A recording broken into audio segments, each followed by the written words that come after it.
Check, check, 1 2 1 2. Check, check, check, check, check, check, 1 2.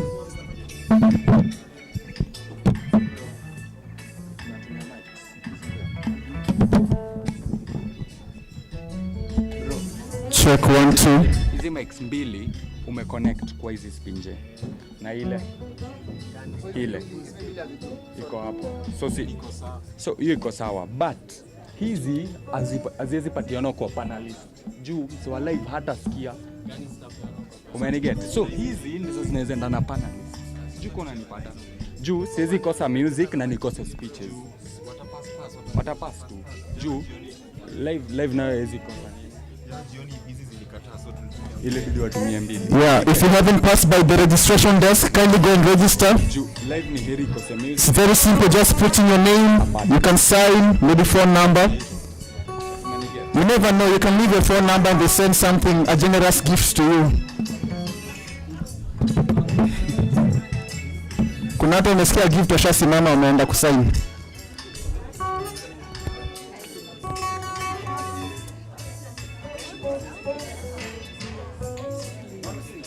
Check, check, 1 2.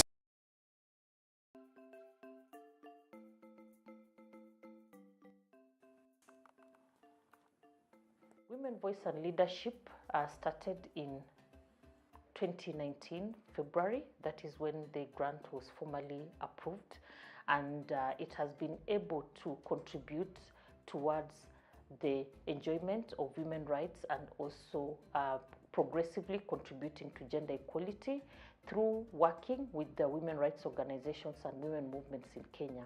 It's very critical to us. I mean, what we want is to create this dispensation and this space where we will actualize women's rights and women's voice as we try to beat up support drums for our sisters. How best can we be able to approach strategies for mitigation of violence against women, or be it teen pregnancies or elimination of retrogressive progress in an innovative way that speaks to the community that they seek to deliver services from. We have been convening women to ensure that the women's movement is continuously giving pushback in regards to the implementation.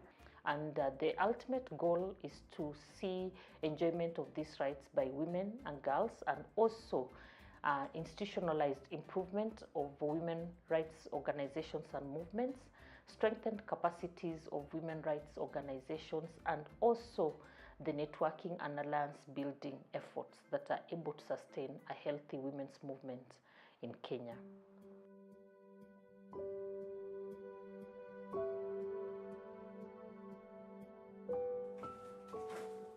After the WVL project, as QEPs, we've been able to achieve a lot. We have been able to prepare policies and manuals that guide us in our day-to-day activities.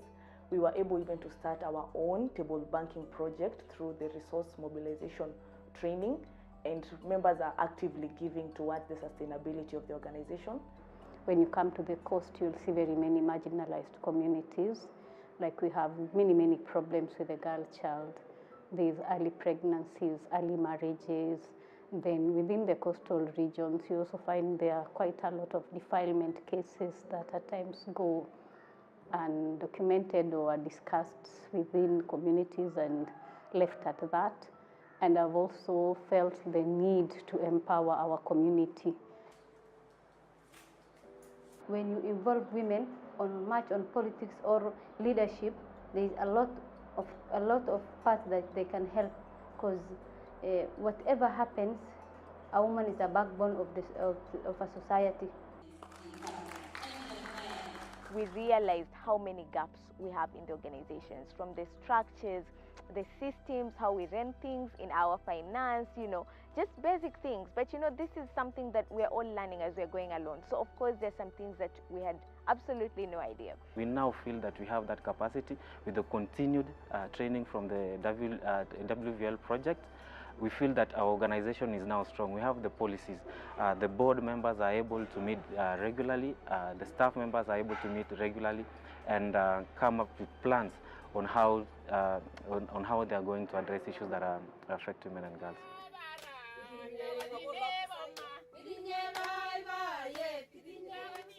we've been able to also notably see a lot of vibrancy and also efforts towards a sustained women's rights movement that has been able to also provide platforms both at the local level, that is at a grassroots level, national level, and also regional level, to advance advocacy efforts and also networking and alliance building support. We also provide a lot of legal support because part of eliminating and mitigating gender-based violence entails reporting matters of violation and abuse. And so in the process, we capacity build them on how to refer survivors of gender-based violence. We needed to align our vision that was so big for a young and upcoming organization vis-a-vis the age of the organization at that particular time. And the Women Voice and Leadership grant has been able to make us really have very smart, very realistic vision that then grows the organization with us towards that wider vision. We are able to be facilitated to go and reach girls in rural areas, to women in rural areas, and empower them on sexual reproductive health, gender-based violence, especially sexual harassment. Yeah.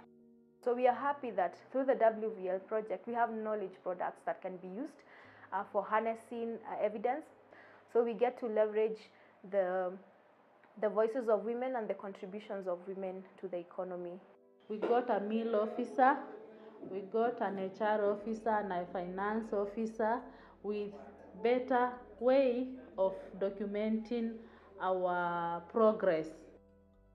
We've also notably seen improved programming, and this is seen at scale-up opportunities and sustaining impact at scale. So we've seen organizations, especially women rights organizations at local level, being able to sustain their impact at scale and also being able to scale up their programming and deepen their different programming areas with the interventions they're doing. We have capacity build the staff, the board members. The staff is now able to do what they know, what they need to do. You also need to look for partners who can make you move forward so that you are able to run the organization without financial strain. Tena wameweza kutufanyia capacity building kwa staff ambayo tumeweza kufundishwa maneno ya communication, maneno ya human rights, maneno ya resource, kwa sababu staff wameweza kupata capacity buildings mingi na ndio imetusaidia katika ofisi yetu. The knowledge and skills they are gaining are not just for them, but it's also for them to be able to understand how to design, how to run the office, how to manage projects that would then lead to sustainable development. So for us, it's really a very big impact to see that these women have moved from one stage to another until they are able to express themselves. Okay, let's come to our positions while still standing. Turudi tafadhali, turudi. The table lacks contents. Turudi tusimame on your tables. Mwalimu likuwa. Okay, let's come back. We want to okay, I want to start with the word of prayer. Tunawezataka na napenda tuanze kwa maombi. So tafadhali tusimame sote. Tuweze kunyamaza. Asanteni sana. So we're going to start with the national anthem. We'll do the first stanza. I realize we are not scouts, so we were biting our lips yesterday. I don't want you to be in that pressure, because pressure sometimes, does it increase or decrease? Yes, I don't want it to increase and you're just starting. So get ready for the national anthem, so the music shall be played.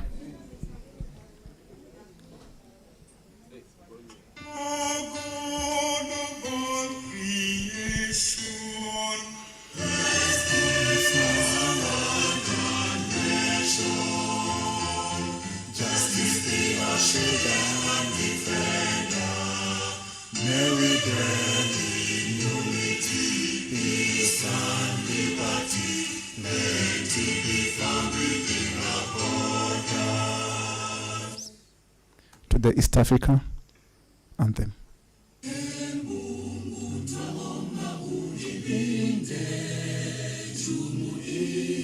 Afrika Mashariki, tuwezeshe kuishi kwa amani, tutimize na malengo yetu. Jumuiya yetu sote tuilinde, tuajibike, tuimarike, umoja wetu ni nguzo yetu,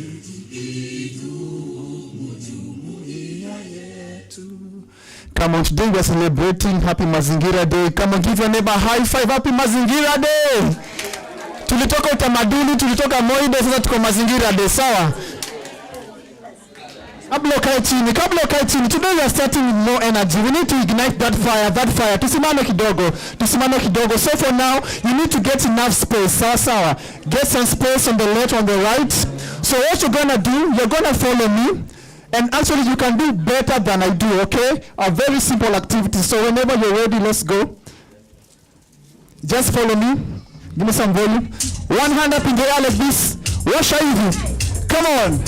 Ya pili. Both hands in the air. Higher. Turn over. Twende. Hey. Come on.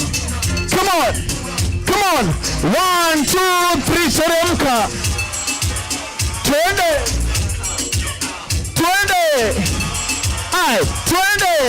Okay, now follow me. Twende. Weka. Kuku dance. Twende. 1, 2, 3. Teremka. Teremka. Now take a selfie like this. 1, 2, 3. Take a selfie. Oh. Tena. 1, 2, 3. Sema nini. Oh. Again. Go. 1, 2, 3. Take a selfie. Oh. Get a neighbor. 1, 2, 3 with a neighbor. Oh. Another neighbor. 1, 2, 3. Pick a selfie. Oh. Another neighbor. 1, 2, 3. Pick a selfie. Welcome to Mbele. One leg in front. I don't know, you know Gen Zs have brought something new for us. He does not anguka nayo. Sema anguka nayo. Hands over here. Twende. Hapa tu. Pole tu. Twende. One leg. Haya, twende hivi. Anguka nayo. Twende. Anguka nayo. Come on. Anguka nayo. Now you're ready. Haya, twende. Hapo tu, one leg, haya acha nione, twende, anguka nayo, hapo tu, anguka nayo, haya, show your neighbor you can do better, twende, anguka nayo, twende, na jirani,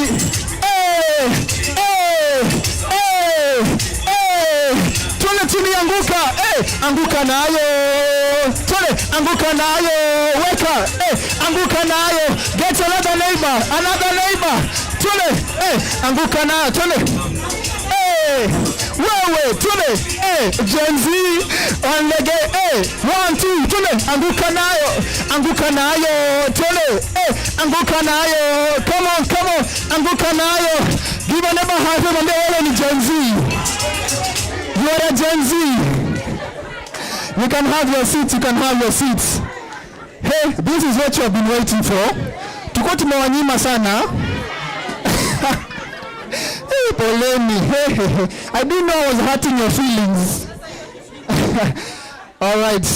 So we need this energy even in our workplaces when we are going to do this thing for the women empowerment. We need the right energy, Silvio. So now to take us to a notch higher level, I would like to invite this amazing spoken word artist. Yesterday you heard him, he brought some punchlines, but right now he's about to bring you some amazing words. So relax, breathe in, breathe out. Ladies and gentlemen, with a round of applause, give it up for the one and only Storm Wabuko. Tumpigeni makofi tafadhali.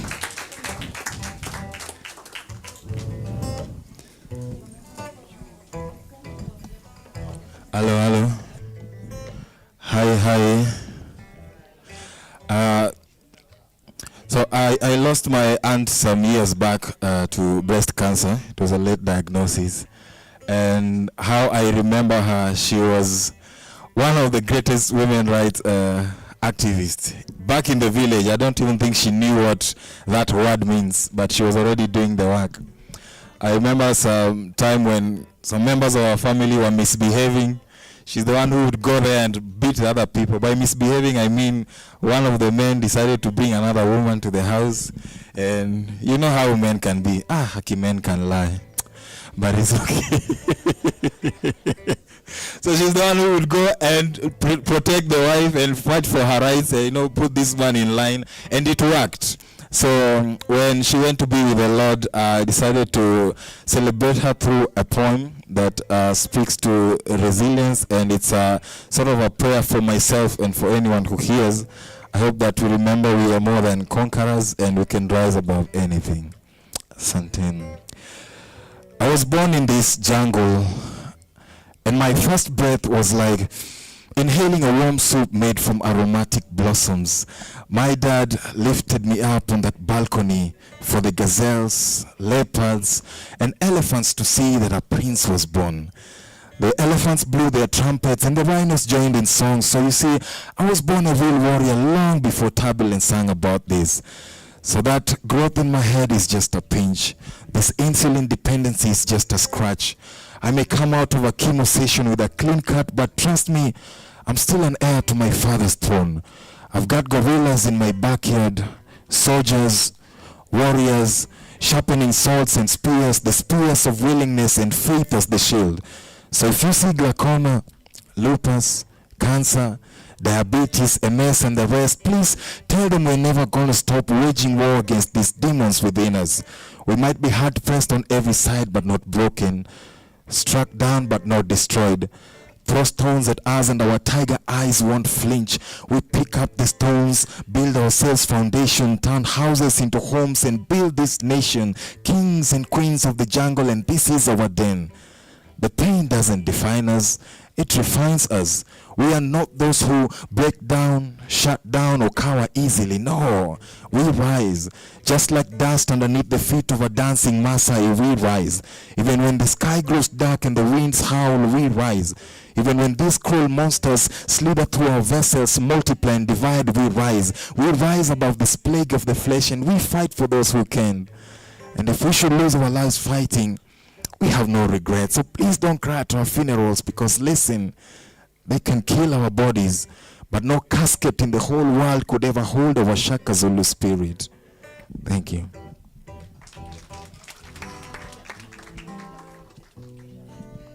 All right, Kyle, we can do better than that. Let's appreciate Storm.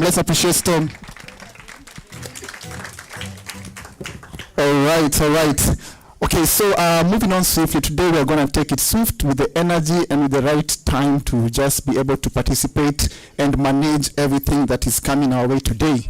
So I would like to invite Maureen to give us a few announcements. So Maureen, wherever you are, kindly just come and give us, come on, let's appreciate Maureen even as she comes. Awesome.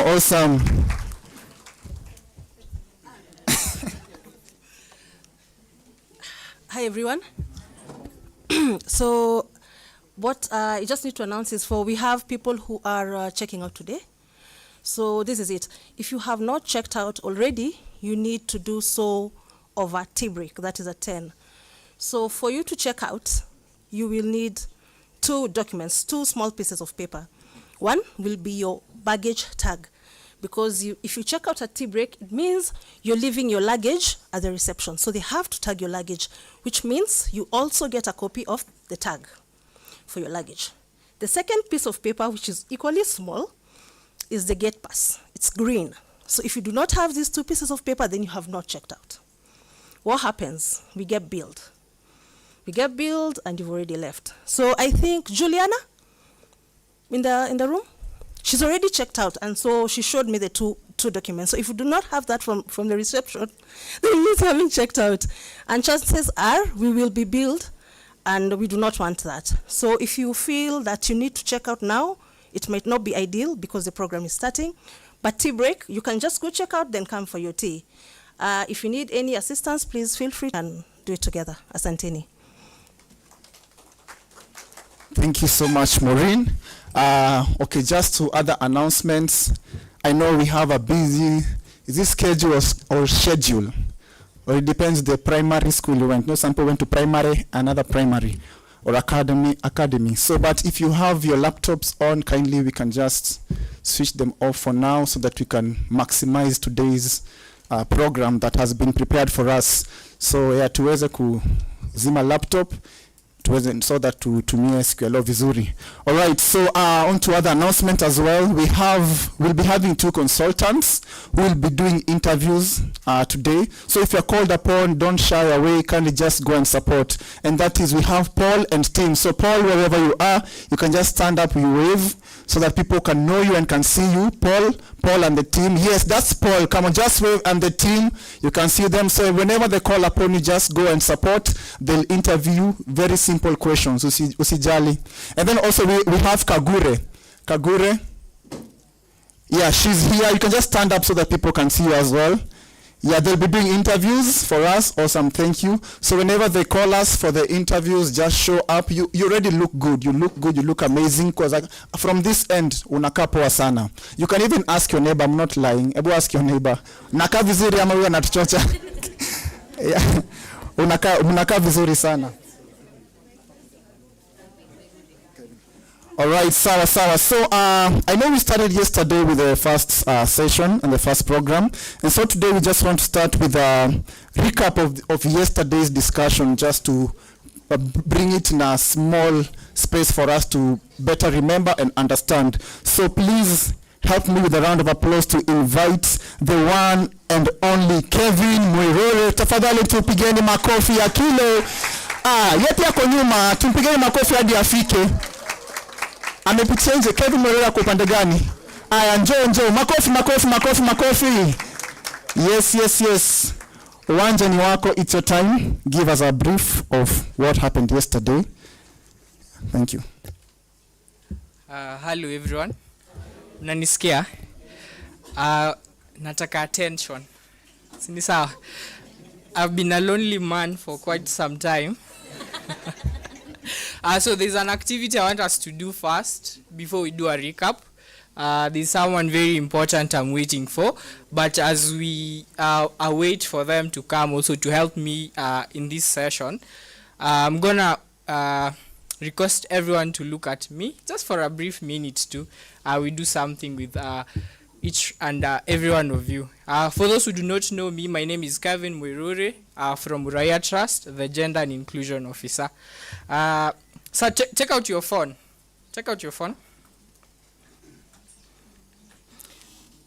I'm sure nowadays everyone buys airtime through M-Pesa or their bank. But today, I got a few scratch cards. I have a couple. Kuna zenye ni Tao, Punch, na niko nazo. Actually, yeah, since I was born, I've never seen a scratch card. It's my first time. So anyway, so I'm gonna be reading the scratch card numbers. It's for Safaricom, and I'll be reading them from the backwards. Sindisa. So code ya Safaricom ni *141*. Uneka number alafu hash. I'm a truthful man, by the way. So ni ukweli, sindisa. So if you're ready, just clap your hands alafu nitaanza kusoma. So I'll just be choosing randomly. I have 100 bob, 500 and 1,000. So if you're gonna be lucky upate hiyo 1,000 tatuambia. So ukipata tu airtime unainua mkono, sinsa? Yeah. So if it's from number 1 to 10, I'm starting from number 10 to 9 to 1. Sinisa? So mkwe rada. So. Okay, are you ready? Yes. Sasa.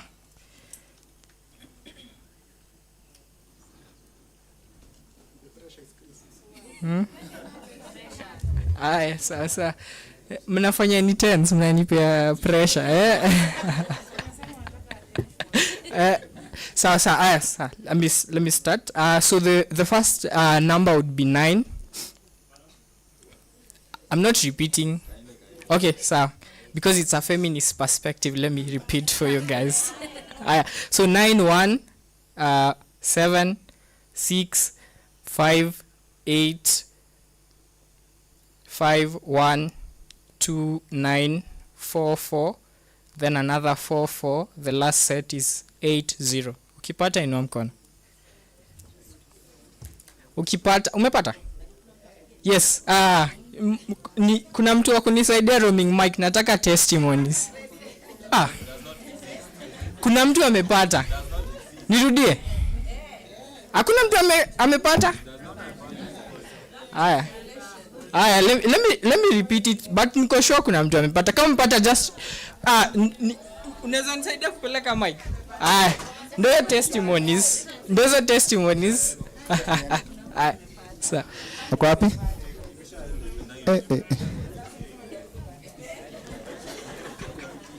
Wacha tusikie. Si nilisema I'm a truthful man. Good morning. Nimepata lakini ni pesa kidogo. 100 bob. Sometimes 1,000 bob pia.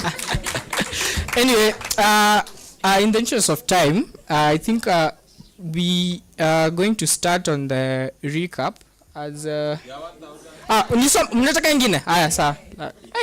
Na Wakenya jamani. Anyway. Haya. Let me read another set. Okay. So, yes. Ama nirahisishe mambo, nisome normally tu, si ndio? Sawa. Sawa, nasoma normally just venye inafuatana.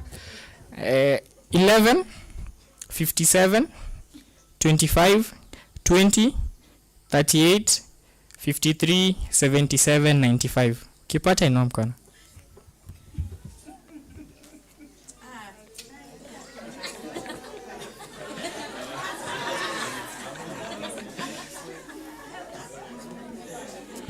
Nani amepata?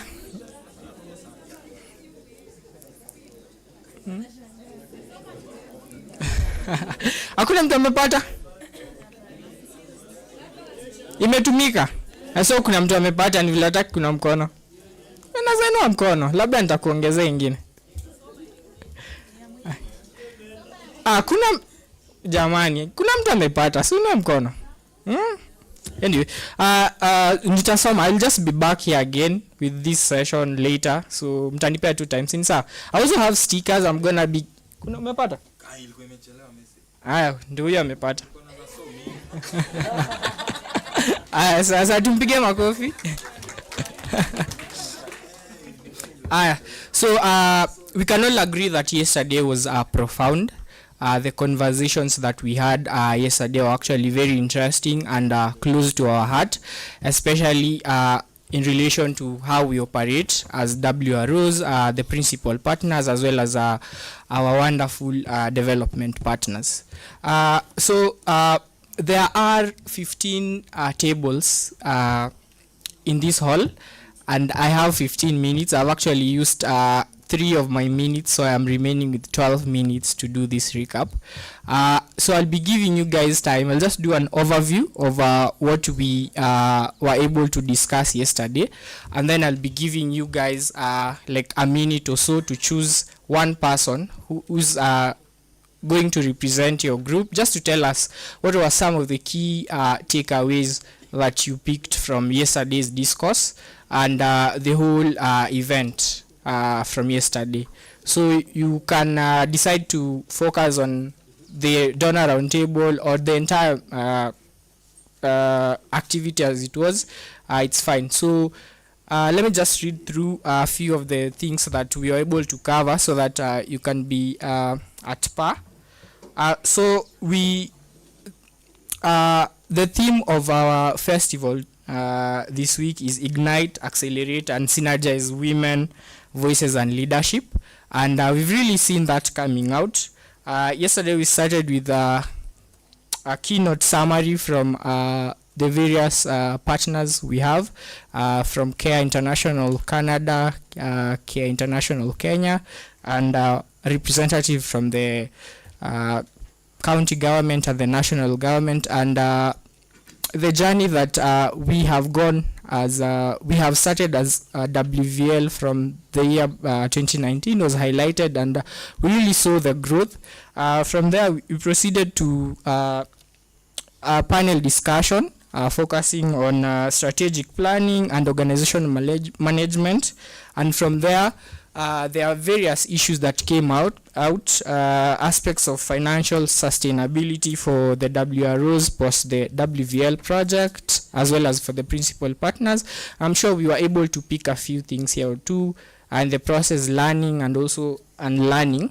And from then we proceeded to discuss on aspects related to human resource and capacity strengthening, and a key aspect that came out was one main challenge that we're all facing, that is high staff turnover.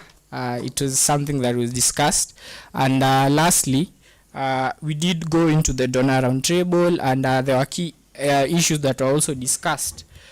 We had the whole discussion on localization coming out very clearly, and we also focused on sustaining and scaling local leadership, flexible and accessible funding. We highlighted the alignment with the localization approaches. We also talked about learning, adaptation, and accountability, and we also talked about risk sharing between donors and development partners. So that was an overview of what we discussed. Since the person that I was waiting for has just come, in the interest of inclusion, remember I told everyone that you're supposed to choose at least one person to tell us what they picked to represent your group. So in the interest of inclusion, I want to add something to that task. So there's one of our own, her name is Josephine. So Josephine is gonna teach us sign language. So ukisimama, so if you are appointed, you make sure that you look at Josephine very keenly, because before you tell us what you learned, you also be doing one sign for us. Sini sawa? Meshika? Sawa. Nisaidieni kukaribisha Josephine as she comes to teach us something. Sawa.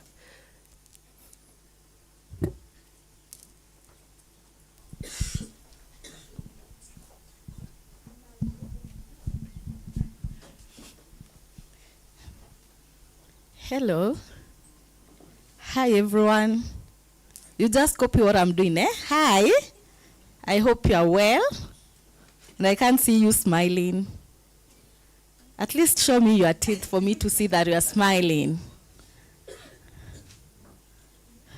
The last time we were in Naivasha, we learned a few signs. I don't know how many were in Naivasha and can remember just the few signs that we learned. Anyone? I want someone to stand if you were in Naivasha the last time and I taught you a few signs, if you can remember something. Thank you. Yeah, that is a sign for thank you. Another one?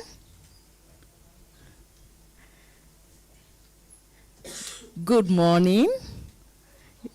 Yeah, good morning. Anyone else? We need to have the gender balance. Yes, there's someone who assigned good morning. A gentleman?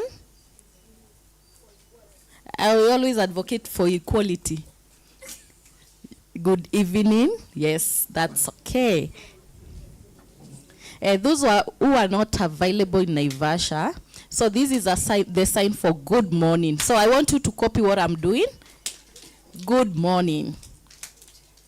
Good afternoon. Good afternoon. That is afternoon. Good evening. Thank you. Thank you. Welcome. Hi. Hi, Josephine. My sign name is Josephine, the way I'm doing it on my cheeks. If I go with you somewhere, or when I interact with you, I always give someone a sign name. And the sign name is related to your behavior or your physical features. And for me, the reason as to why I was given that sign name, it's because I was always sad. I became deaf when I was in Form 4, and I had to stay at home for 10 good years before going back to school. And I was always sad. And when I went to current school for the deaf, I met so many deaf people, and they were just throwing their hands. So I was surprised and holding myself on the cheek. So I was wondering, is this a mad community or what it is? So I was always holding myself on the cheeks. And at that time I was very stressed. So that's the time the deaf people decided to give me that sign name of Josephine. I have my interpreter who is voicing for me. Her name is Minnie. The beautiful voice that you can hear, it's for Minnie, and this is my sign name. And the guy in front of us, who is also a sign language interpreter, is Abednego, and that is the sign name for Abednego. So can we repeat what we have just learned? Good morning. I want you to look at me. Good morning. Are you happy? Are you happy today? Yes. If you are happy, you have to show it on your face. You have to smile. And that is the sign for happy, and then this is the sign for sad. And you have to show it on your face. Hungry, you have not eaten something. And then full. Are you angry, or are you angry today in the morning? Mkona njaa? Mmeshiba, so you have to sign it the way she has done it, full.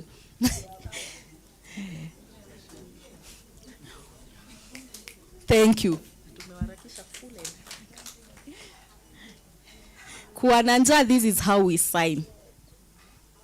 And Kevin, your sign name, I'm going to give you, look at me. That is your sign name. So from today, that is your sign. Anytime you meet a deaf person, that's how you sign. Yes. Then that is the sign for Jesus. Jesus loves you. And I love you. Thank you. I love you. Let's appreciate Josephine once again. So I believe you've picked a thing or two. So just take a minute, no, a second. Oh yes. Take a second to just choose one person who's going to represent your table. To just do a recap. I'm remaining with around 7 minutes, so we're still on time. Yes. Kisha mchagua. Once you stand up, you just sign, alafu you tell us your recap. So I think, can I help you guys choose someone in your table? If you're interested, I choose you. Yes, you. Yes.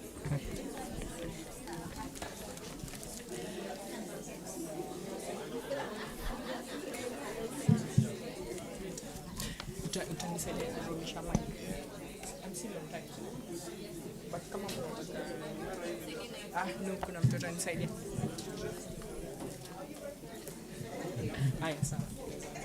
Aya, let's pay attention. Yes, we have the first person to tell us what they can remember from yesterday.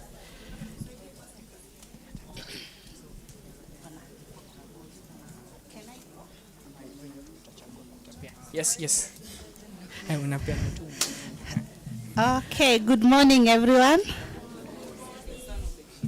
Yeah, Major is just reminding me, we learned that our spoken word artist yesterday is the son of the chief from Busia County. And in Busia, they are called, is it Ligru? Mtemi. Vami, yeah. So huyu ni mtoto wa mkubwa. Yeah. You hold the power. So, yeah. So yesterday, we were able to take home so many things, starting from the way our partners, the Women Rights Organization, were able to explain about sustainability and the good work that they are doing in the project. But for me, I'd say what stood out was the Development Partners Roundtable discussion on the issue of localization. And we were able to learn a lot on how the local aid can be done and how these resources need to be cascaded down, and also just getting the insight of the development partner and how they view the whole discourse of funding different projects. That was quite outstanding. And I think my takeaway with our team here at CARE is about doing research on how what was it called? Local development partners from the women rights perspective. I think it's a good research area that we'll be thinking to see how we can further that discourse and ensure that we have evidence that is generated. Thank you. Let's appreciate them. The next, we can go to the next table. Yes. Remember to start with the sign that you guys were taught. Yes. Kuna mmeona? You can just turn around also, they see. Is she a good student? Yes. Thank you. So it means thank you? Yeah. Good morning. My name is Sharon from Amwick. Our table's takeaway was on the importance of strengthening the work that WROs are already doing in terms of capacity and institutional capacity strengthening. The stories that we learned yesterday seemed out of the blues, but here we are represented by real people who actually gave the testimony of them not really having office equipment, office furniture, and being able now to cascade the work that they're doing, given that they are able to sustain their office, their office life and office spaces. So the other thing that is really important from that discussion is the fact that sometimes as partners we want our partners to do quite a bit, but then we don't look at where they are coming from to actually achieve what we want. So it is very important that that was brought out, and the importance of even funding a little bit more than what we currently are receiving. Okay, thank you. Let's appreciate them. I think we can take one table from there, then this one. We can start with this table here. Yeah, that one too, yes. Your sign. Good morning. Good morning. Your sign. Okay, thanks. So I'm Fredina Zaso from Blink, Machakos. Blink is Building Inclusive Kenya, but initially we've been using the blind and low vision. But then because we are doing different disabilities, we changed the name to Building Inclusive Kenya. So yesterday we did a bit of work. For me, the donor funding and the change of the name donor to partners was so much interesting. But I will go to what interests me more about inclusivity. Something came up about the planning, but I will challenge us. At least when you plan, all disabilities have unique needs. Like, my friend will do sign language. I didn't see. So everyone has their own unique needs. So get to them, and I'm happy that the partners are willing to engage the local organizations before they fund them. So thank you. Okay, thank you. Let's appreciate them. We can take that table, then we do 2 more tables, then we finish. That table there, I see someone lifting their hand. Mali credo yangu ya kwanza ilienda. Where my first airtime went. Good morning. My signage, that means good evening. So what we took away from yesterday, of course, got an inspiration from the WROs in terms of what they've been able to achieve with the limited resources, but also working with partnership, but also learning from leveraging or looking at how they leveraged on other platforms to actually amplify their work, but also be visible for attraction of more funding and more partners. So that was a highlight in terms of how do we leverage on other digital platforms, for example, to amplify our work at the community level to the global. So community to global. That was a highlight in terms of visibility, but also in terms of also attracting other funding, but also partners. Yeah, thank you. Okay, thank you. Any other table? Yes, we have this table here. That's here. Okay, yeah, there and then there.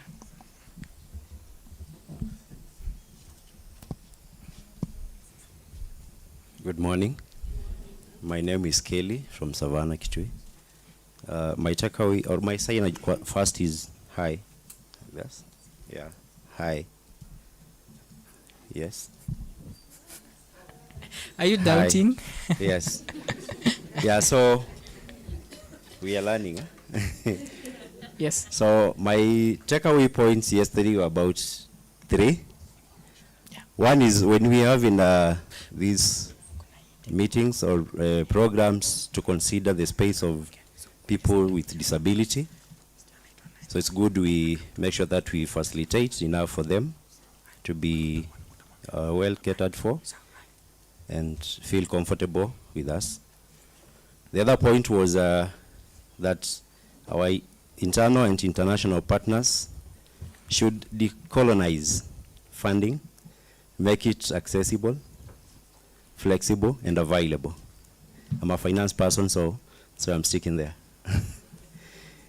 Yes.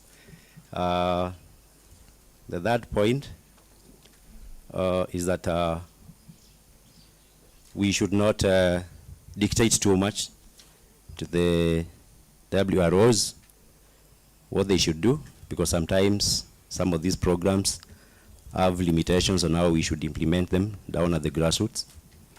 So it's also good to find what works for us and how our beneficiaries like it being done. Thank you. Okay, thank you. So we can just have that last table in the interest of time. That one too. It should be that one, but it's okay. It's fine. Yes, you can just give him. Good morning.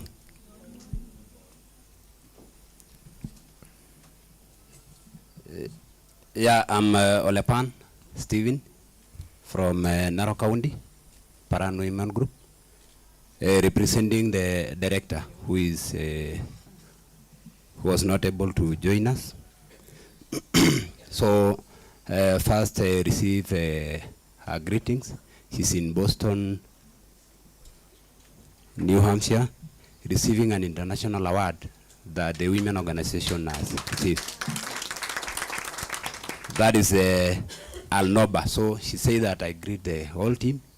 That international award has been borne by the Women Voice Leadership. So, pokeni yo salamu. Yesterday, my takeaway, or what we learned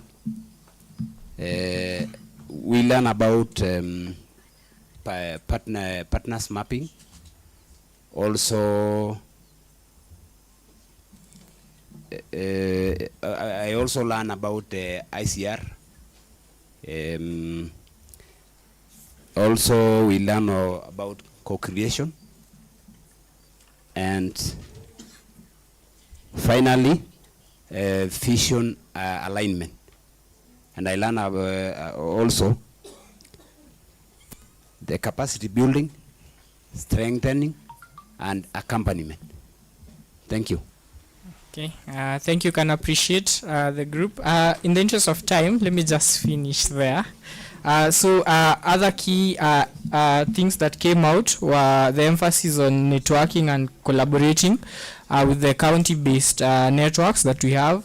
We also saw teams that were using trainers to continue keeping their ensuring that they are sustainable. We also saw donation and resource mobilization strategies coming out clearly. For the instance, the donation drives through supermarkets that we saw, and also collaborating with both county and national governments, and lastly the aspect of fundraising as consortia to help us be able to beat the shrinking development partner space. I think that would be it from me.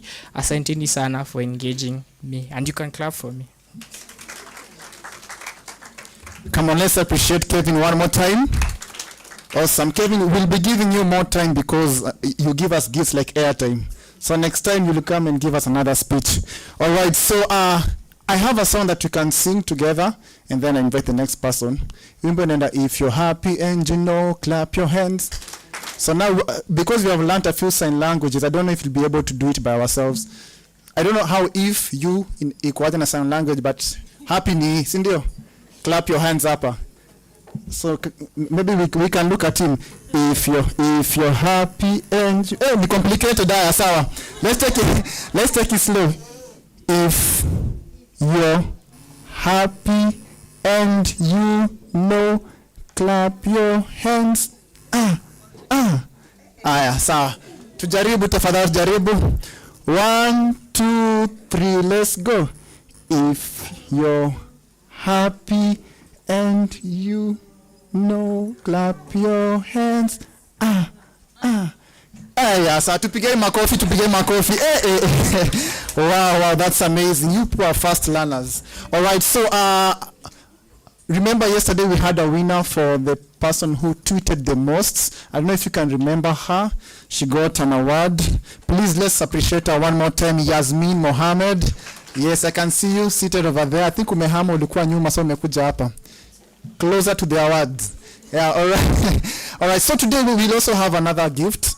Remember, we are retweeting. The hashtag is WROFest24, and the other hashtag is lifting her voice. In case you forget, just check your tag. They're written somewhere on your tag. All right, so moving on swiftly on the program, I would like to invite, where is her name? Just trying to check really quick. Marjorie Githure. Marjorie. You're right in front of me. All right, sasa tumpige makofi tafadhali. Karibu nikusengenya kumbe kwa hapa. All right. You know, from yesterday the MC has called me Marjorie, Gituri, you know. Thank you, Kevin, for the recap. Good afternoon. Oh, so we are alert, eh? Good morning.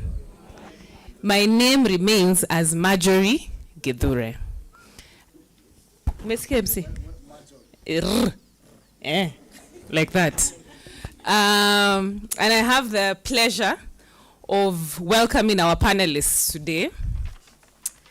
Our first panelists, are you ready? Yes. Are you ready? Yes. Allah, I can't be louder. Are you ready? Yes.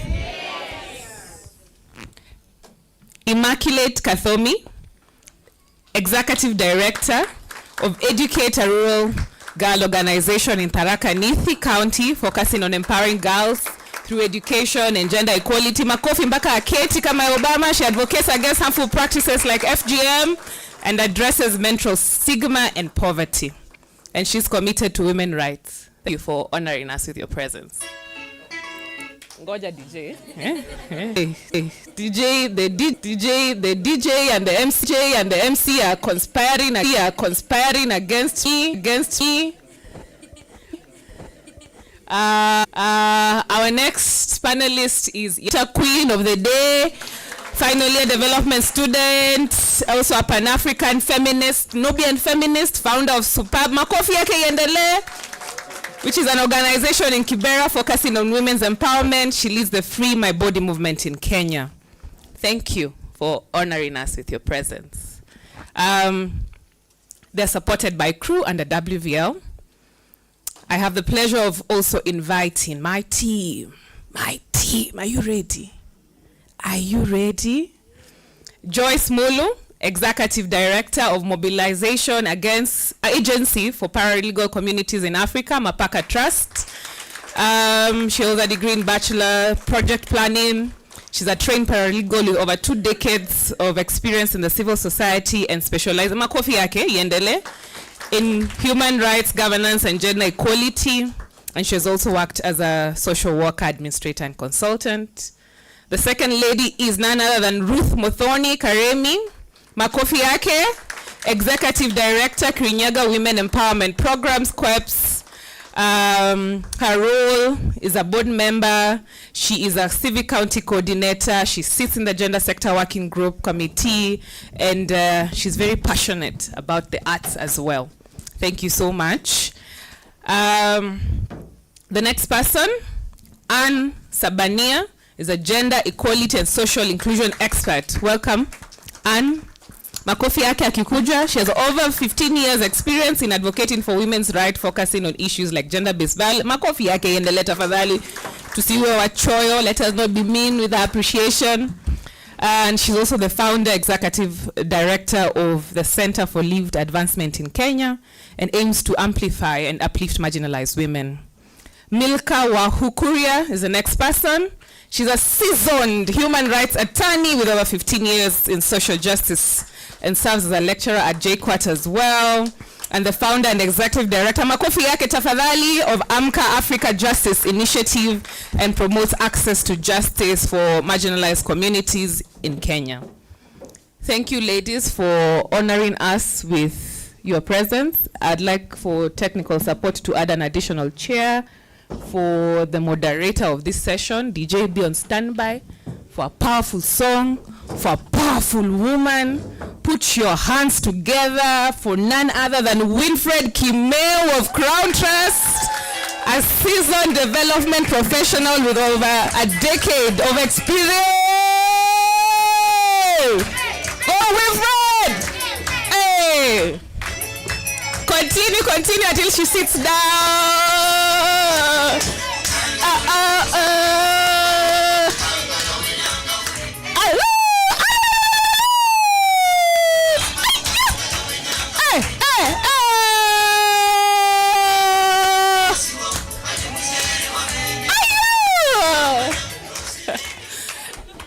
Thank you so much. This lovely, wonderful woman who will be the moderator of that session specializes in governance, civic engagement, economic empowerment, climate action, movement building.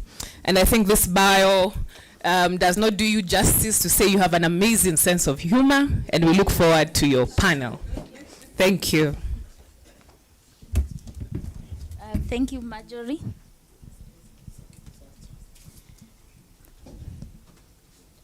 Good morning, everyone. And thank you, Marjorie, for the powerful introduction. I guess she doesn't get to be introduced.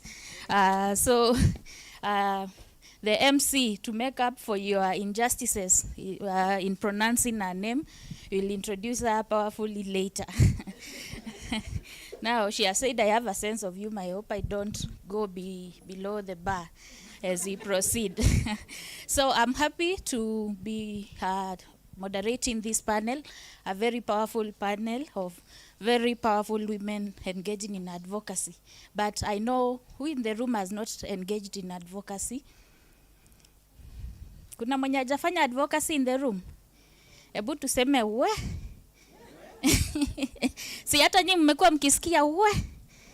Because they say if it was easy, what do they say? Yeah, if it was easy, everyone will do it. But it's not easy, and that's why we are here today to reflect back on the journey, looking at the challenges. We want to see advocacy in difficult contexts. Advocacy itself is not an easy thing, but then you engage in it and you find that it's in difficult contexts. And as you can see on your programs, I think we are saving trees. You don't have a physical program, so you refer to the soft one. Today being Mazingira Day, you can see that. So mazingira. So you can see that we are looking at outcome 2 of the WVL program, which was looking at advocacy and policy influencing, and I'm sure all of you have engaged in that.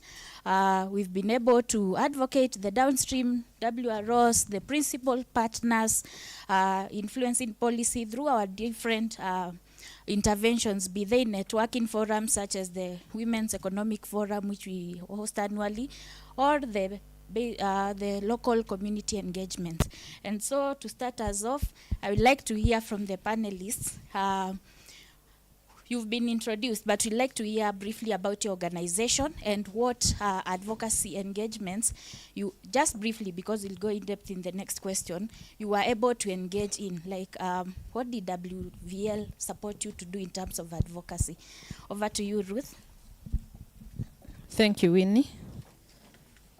I'm representing Kirinyaga Women Empowerment Programs, an organization whose tagline is empowering communities through knowledge. So we are a knowledge-driven organization. We do a lot of capacity building and strengthening, and we normally empower our communities by informing them. We do a lot of advocacy. We do a lot of enlightenment on their rights and focusing on women and girls. We do this through programs such as GBV, or gender-based violence. We do a lot of trainings. We also do mentorship for leadership for young women. We do drugs and substance abuse. And another program that is very dear to us called Cerebral Palsy Sanitary Towels program. So just to explain briefly about the program on sanitary towels, is that people ask me, what is cerebral palsy and how did you come up with that program? So CP, just to explain a bit about the program, this is a condition marked by impaired muscle coordination or convulsive paralysis or other disabilities, typically caused by damage to the brain of a child during or before birth. So this program was born by QEPS just to intervene on these girls who have this condition. And we came to realize that women who take care of these girls are held back compared to other women who are bringing up normal children. And we had to come up with a program to do some interventions, which was sanitary towels, just to improve on their hygienic conditions during monthly period. And WVL supported the program for 2 years. So that is basically what we do. We are going to discuss about advocacy next. Thank you. Let's hear from Joyce Molu, Mapaka. Thank you. As you've heard, I represent Mobilization Agency for Paralegal Communities in Africa. It's a WVL, it's a WRO organization from Makueni County. And Mapaka is one of the organizations of the tarmac, so to say. We do a number of activities. After inception, we were focused on democracy, constitutional reforms, good governance, nationalhood, until it came to a point whereby, due to emerging trends in the country, we changed our focus to focus on gender equality and equity, women economic empowerment, climate issues, that is climate action, and livelihood support. So those are some of the organizations that we are doing. We are empowering women when it comes to women economic empowerment. We did start with a survey to understand the women economic status in the county, and out of the gaps that we found is when we started the program on women economic empowerment. And gender equality program, we are supporting survivors of GBV and even training the survivors on economic empowerment, because we want to link them back to the society and have something to do as survivors after gone through a a number of, incidences or ordeal that they have gone through through gender-based violence. So that's what we are doing, some main focus. We're also focusing on policy issues, whereby we engage with the decision makers or policy makers. And we have done a number of policies together with the county government now that we have devolution. And this is a journey whereby we cannot work alone as an organization. So we are bringing a number of stakeholders on board to work together on this journey and achieve SDG number 5, that is gender equality. Thank you. Thank you. Let's hear from Yasmin.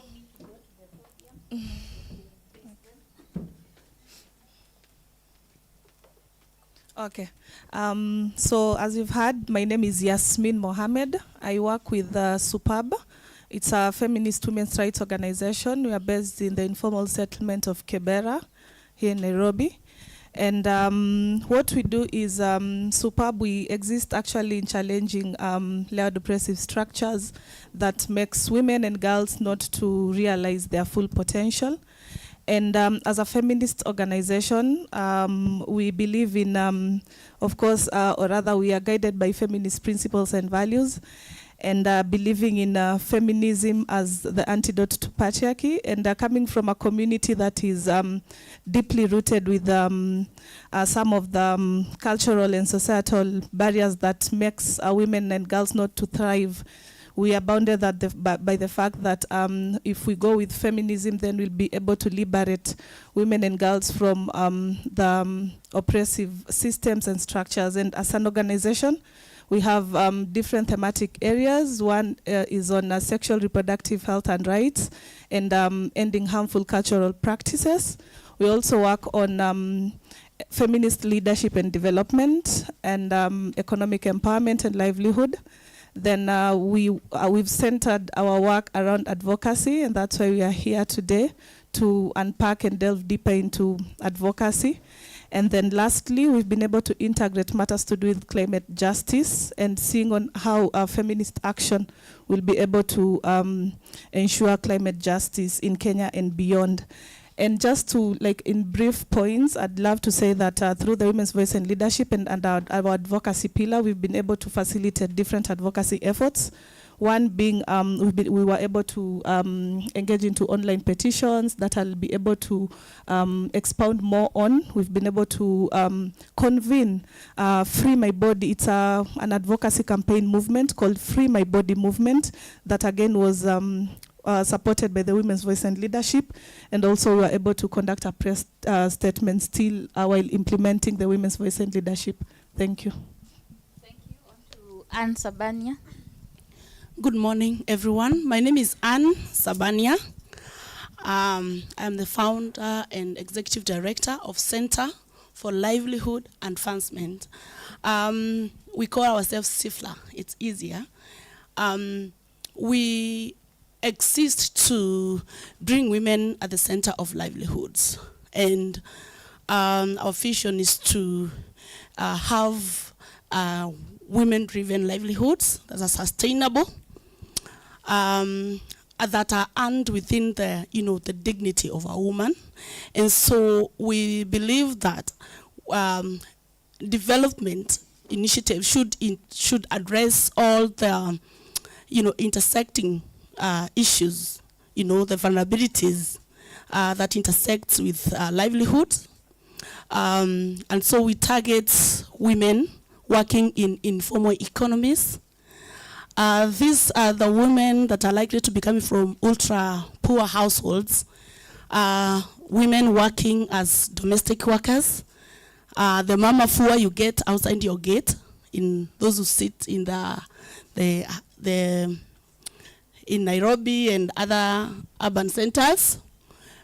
We also work with women in markets, the mama mboga, women in transport, the makanga, those women that you call makanga, those women. We also work with women in rural agriculture, addressing the women rights issues that intersects with their attempts or their efforts to bring livelihoods for their families. And so we have been supported by Women for Its Leadership and Agenda Action Fund Africa, supporting Mama Fua movement in Nairobi Metropolitan. And I'll be sharing more about our experiences. And currently, we are also addressing issues of surrounding gender-based violence and women's safety concerns in the context of the recently almost forgotten disaster, climate disaster that we experienced some part of this year, the floods. So we are addressing women rights issues in Nairobi Metropolitan. So I'll be glad to be sharing later. Thank you. Thank you. Anne, on to Immaculate. Good morning. Good morning, everyone. Good morning. My name is Immaculate Kadhomi. I come from Tharaka Nithi County, and I'm the co-founder and the executive director of Educate a Rural Girl, which is a community-based organization working in Tharaka Nithi County. And our key focus areas are on women and girls, especially those in the rural areas of Tharaka Nithi County. I want to say that our organization was founded from success stories that we've seen from the three co-founders of seeing how education, and coming from a rural area, how education had impacted on their lives and changed the lives of those around them. And so our focus is mainly on creating pathways and solutions in the community that that help girls to thrive both in education and women to thrive in the local enterprises that they've created in the community. Through the WVL project, one of the advocacy areas that we focused on, and we tried as much as possible to understand the community that we are working with. And so we trained gender champions who are our agents back in the ground, who are our voices in advocating for gender equality. And we've seen successes from the gender champions that we've trained through the WVL program. We've seen more voices being represented in the community. For example, we've had one of the champions representing the community in the climate action committees, which has been really impactful because from the reports that we get from them, they are able to champion the issues that directly affect them as women who go to the farms, as opposed to when they would not be seated in those tables, where men would only discuss what they, for example, the seedlings they would want the government to give them, but yet they're not the ones going to the farms. So it's been really impactful to see what we've been able to do through the WVL program. Thank you. Thank you, Immaculate. Milka? Mambo? Oh. Mambo? Oh. Okay. My name is Milka Wahu. I'm from Amka Africa Justice Initiative. Amka Africa is basically a mentorship that implements. It emanates from realization that the things that we teach, the curriculum, and the way we expose our students, and I'll speak from the legal perspective because I'm a lawyer and we teach lawyers.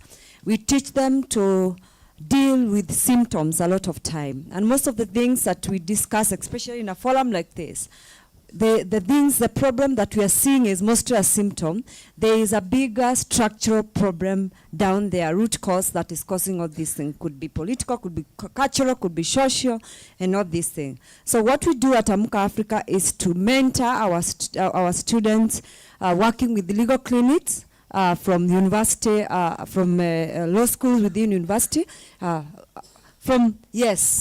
schools within our universities in Kenya, to be able to expose them to this aspect of being able to find structural injustices and address them as such. So for us to be able to do that, we have to work with them and work with them in the communities through providing legal aid services. So we provide legal aid services. People call us. You can call us on phone. You can chat us on our social media. And we also go into communities and just set up and speak to people about providing legal aid services. The other thing we do is policy advocacy, mostly looking at policies which have been proposed or policies that are in the processes. Like currently we have so many, we are in a time of laws, so many laws that are being introduced in Parliament, working with communities to understand what has been proposed, for them to tell us, and we discuss and negotiate together whether it addresses their issues and whether that's what they would like, and if they don't like that, we help them to be able to come up with a way of presenting that as a memorandum or of petition before the Parliament or whatever forum that this is happening. And that's how we've been able to work with Josephine as a group. And we met here actually. We have worked with several people that we met here in the last festival, including Nodine. Nodine, uko wapi? Yes, we ended up in Mombasa working together on some issues and some other people. So we do that. So our focus is usually on marginalized communities, particularly women, girls, children, and gender minorities. The transgender and the intersex, sex and gender minorities, the transgender and intersex persons. So through the, I can see what saying, WVL program, we were able to do a lot, quite amount of policy advocacy. Our partner is Urgent Action, and we did public interest litigation. Now, public interest litigation is mostly the kind of litigation that you do, not to solve one problem, but to solve the entire problem, so that that particular group of persons do not have to repeat, do not have each person going to court for the same thing, So we were able to do public interest litigation on a case that involved transgender women and the issues that they have to go through if they are arrested, those searches, those intrusive searches. In fact, the court had ordered a sex and gender test without really specifying, and this particular person ended up going through very horrific experiences. And so we went to court to do this public interest litigation on several issues regarding this matter, and many other, and support this person who also been charged with several cases, criminal cases that regards their identity. And we were able to support that, and we were able to work with women with disabilities in different capacities, and be able to do paralegal training. Thank you. Thank you, Milka, for the very passionate presentation. And as you can see, we have a hotbed of excellence here. So from health to education to sexual reproductive health rights to livelihoods to legal aid, we are so appreciative of what you do. I'd like to request, in the interest of time, that we hear from you about the challenges. And I'd request if you can share that microphone to the last three, so that each three of you can share. No, it's okay, Milka? Yeah, okay, it's two. Oh, we have enough resources. So, NGEC conducted a research last year in 2023, and it indicated that 42% of WROs are reporting that they are facing hardships or backlash and political resistance. We are talking of advocacy in difficult context or challenging context. And we'd like to hear from you. I'll want us to hear from one person. We skip the other one because I know some of the challenges were preempted yesterday in the first panel. So we'd like to hear from you the challenges, then you skip one person, we hear another challenge. Then those who have been skipped will tell us how they were able to overcome these challenges, because I know they are unique, but some of them are common. Then if someone will have a very burning one that has not been said, they can say it. So Milka, okay. Challenges. Yeah, there are several challenges, especially when it comes to current discussion. There is a perception, and it looked like it was innocent, but it's really growing and getting to this aspect of women have been so much empowered. So let's stop empowering women anymore now. It's a boy child who, there's all this conversation happening. And you find that sometimes we're in a very high level policy conversation, and the persons who are leading this policy conversation are the ones saying that. So it becomes very, very difficult to have the proper conversation that needs to ensure that the actual issues of women are brought on the table, because there is already this perception, which actually is not true factually and statistically. So we have to now deal with this push and made as such in very difficult circumstances. And the culture has come back in a very big way. Religion is becoming a problem also at some point. And so we have all these challenges that we have to continue going through. And within my context, we find that so many things are happening at this time, and women do not have the agency to interact with these things and to understand how they affect them. For instance, as we speak right now, there are several laws which have been published by Parliament. They're out for public participation, touching on agriculture, several. Yet the highest percentage of the majority of persons doing agriculture in this country are women. Yet women are not interacting with this, they're not understanding what is happening, and these things are passed. For instance, the draft, the bill, Cooperative Societies Bill, I was looking through it and I saw that they're saying to be a member of the board, you know, the organ that actually makes decision, you have to have at least secondary school education. Now, think of all those women doing farming in the communities. They are keeping cows, they're doing all these things. How many have secondary school education? Especially the older, because even statistics shows it's 60 plus people are doing agriculture. If you say secondary school education, that means they'll be doing the farming, being in the cooperatives, but being ruled by other people. Very dangerous, but we are not engaging because we don't have the forums, we don't have the knowledge, we don't have the agency. So we need to look at these things and how they're affecting our women. Thank you. Thank you. That issue always triggers me of that the girl child is over-empowered. And I always ask people, look at the people seated next to you. Which of the women here looks over-empowered? And how does it look like? What is the checklist or the matrix for saying so and so is over-empowered? And if it was their sister in that position of over-empowerment, would they say that or it only applies to those who are not their relatives and friends? Because I've never seen someone say their sister is over-empowered. Let's go on to Anne. Challenges. Thank you. I resonate with Wahu.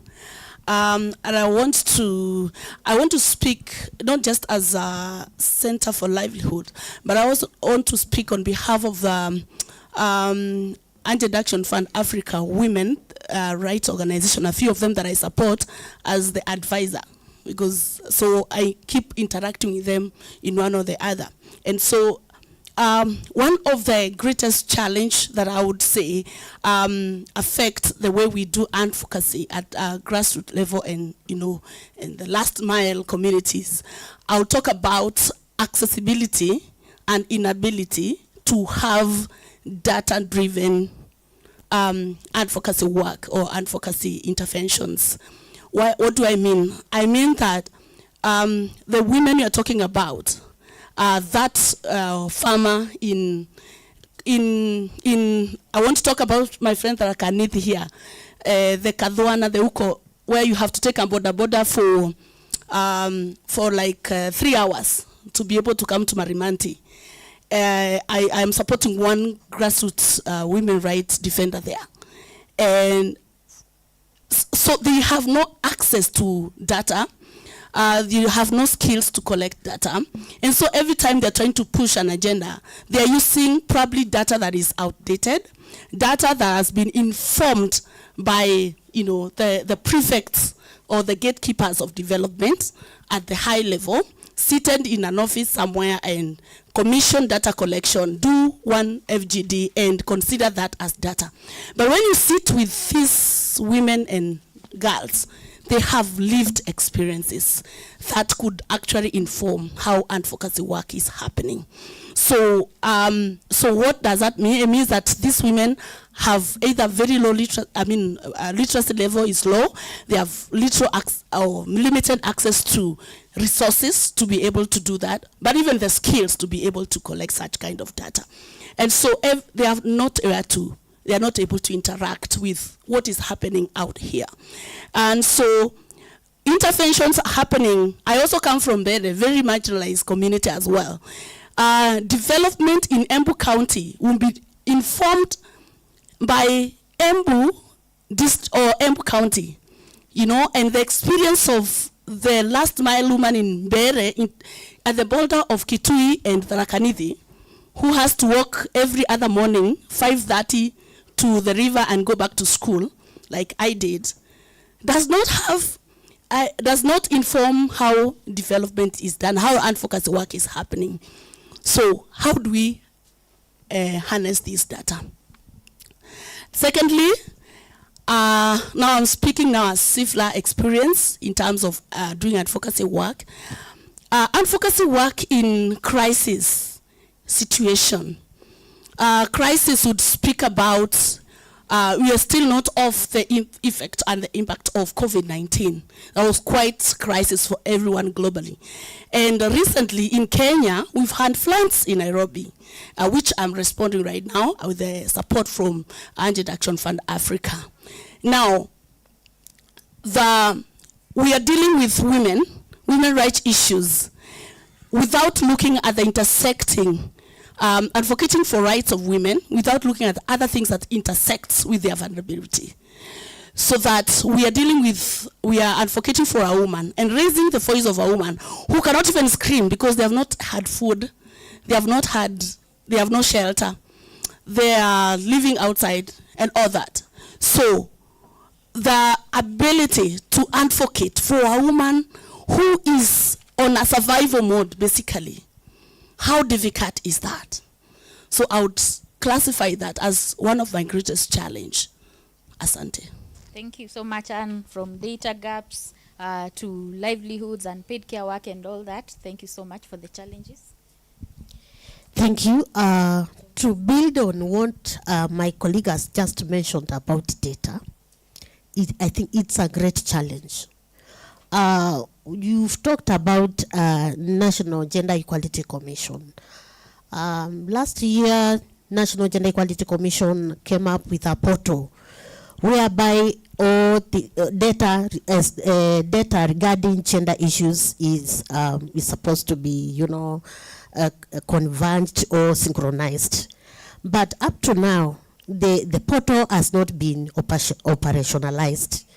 So still we have great issues when it comes to data as advocates of gender equality and even women economic empowerment. There is no clear data. And at that point we managed from our level we met with a certain partner from France. And we engaged the partner and we did a little bit of survey in Makueni, and we found that actually data is a problem when it comes to advocating on gender issues and women economic empowerment. And at that point we engaged with the Kenya National Bureau of Statistics, and the reason was to make sure that gender data is in use. It is being used like any other data. The Kenya National Bureau of Statistics collate and store data, but how about gender data? That was our focus, because we found that there is a missing link when it comes to data aspect. And also you find that there is no granular data. Whatever is there is just an overhaul. Somebody goes to the county and just takes a general information, and there is that aspect, that woman in the rural area, who have got a lot of issues or are not given time to speak, and so you find that granular data is missing. So now gender equality and focus now becomes also a challenge when it comes to gender issues. I wanted to talk about lack of political goodwill and political interference when it comes to gender equality and advocacy. For sure, when you go to most of the counties, because we have devolution and we are working in counties, when you go to the budgeting point, you find that the least budgeted department is the Department of Gender. And that is where man is kept. to cushion other departments. If we feel that the Department of, roads doesn't have money, they go to the Department of Gender, they get that money. Because, by the way, what is gender, I think we have a missing link. Because when we think of gender, it's like, it's about women. It's about women and the cows. That is where we are missing the point. I think last year there was judiciary public participation on their budgetary allocation. And they were going around and they came to Makwena. And then I was like, I against the judiciary and how do you do your budgeting? How is your budget gender responsive? I wanted to know this. And they were like, I asked them, have you done any gender analysis, gender audit to come up with your budget? And also tell us, as judiciary, this is how our services are impacting to women and girls. This is how our services are impacting to men and boys. Oh, this is something that we have not done. Maybe we can think of doing it. So you see, their budget is not gender responsive budgeting. And then somebody stood and told me, he was a commissioner from the commission, and then told me, we in our institution we are gender responsive because even we have more women than men, you see. But that's not what we are looking for. So this issue of gender still is not understood very well. People are thinking it's a case about women, and women and girls, not about men. So you see, politically, this thing is, the issue of gender is kept aside. Nobody interested in this, in the counties, and we have a challenge as WROs.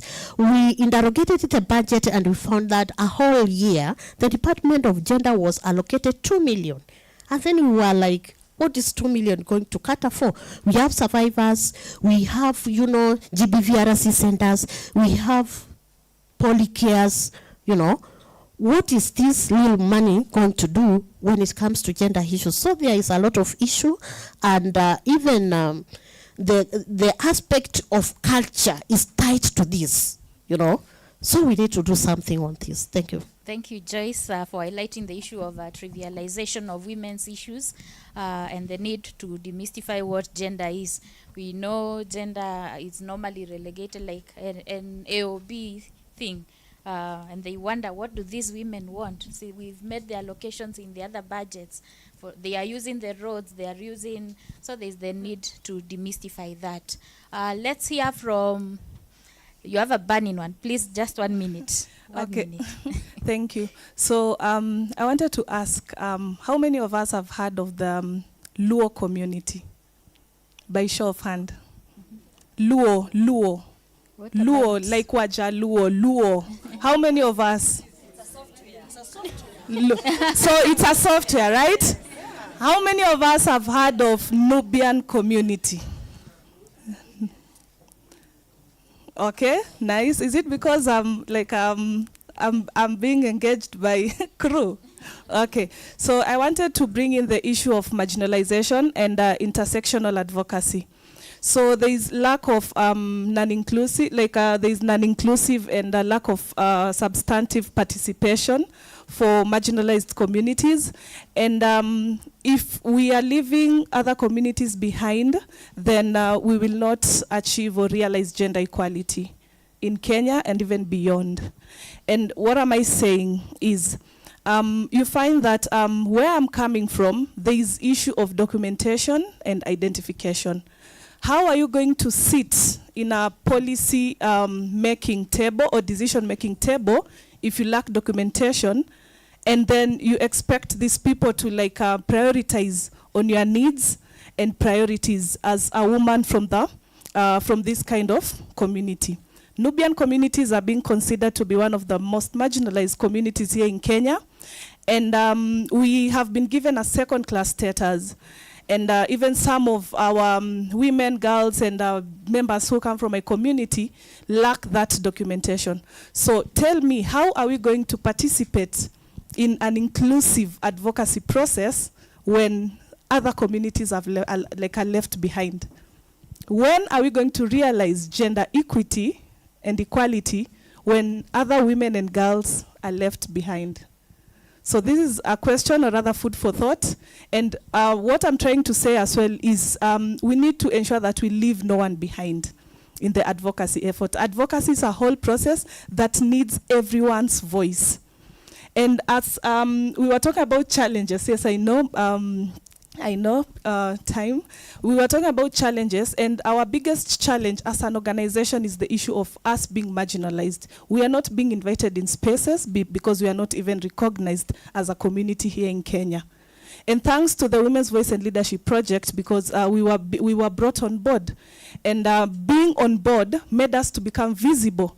And now we are able to being invited in spaces. Like now we sit in the Nairobi Technical Working Group for the youth policy, formulating the youth policy and the Nairobi County. And it's because of the visibility that was brought in by the Women's Voice and Leadership Project. So I'm just imagining for other nascent organizations and women's rights organizations who are coming from the grassroots, deep down the villages, and again they are marginalized because we have a lot of minority communities here in Kenya whose voices are not being heard.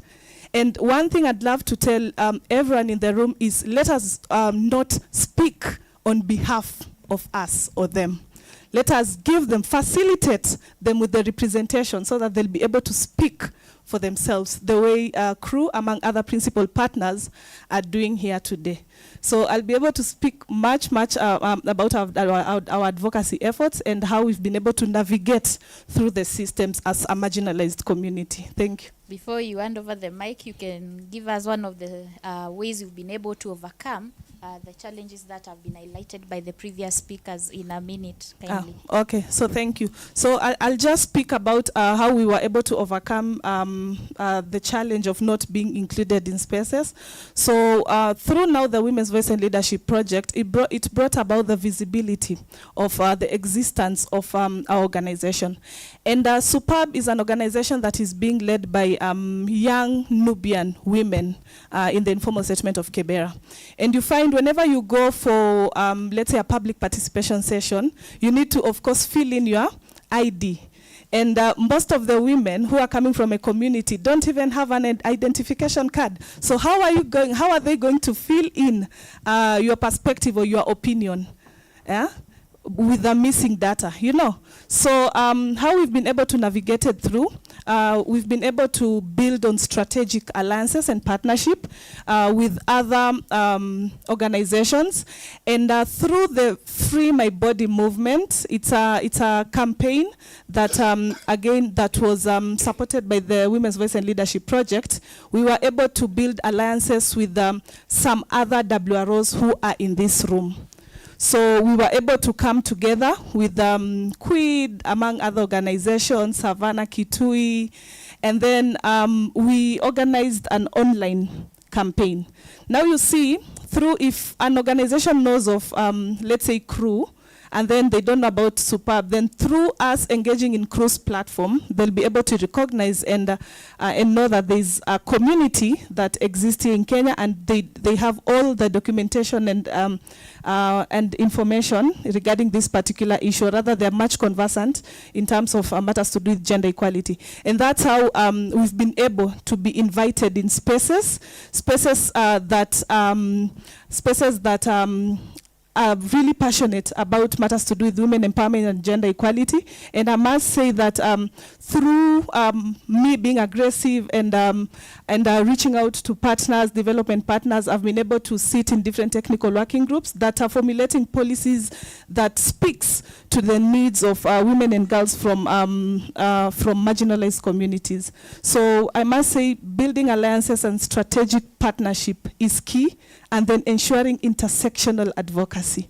Intersectional advocacy will ensure there is marginalized voices on top of the decision-making table, and also as well as ensuring that there is that layered, or rather multiple priorities and needs of these people are being addressed amicably with the name of now realizing gender equity. Thank you. Yasmin. Let's hear from Ruth. How you've been able to overcome some of the highlighted challenges. Okay, thank you. I wanted to point out another challenge that probably none of my core panelists have mentioned about backlash. So as QEPs, we've faced a lot of backlash in our county. Our county, Kirinyaga, is conservative, and these things are never spoken out. And when we started our advocacy campaigns, we received a lot of backlash from both the government and the community. And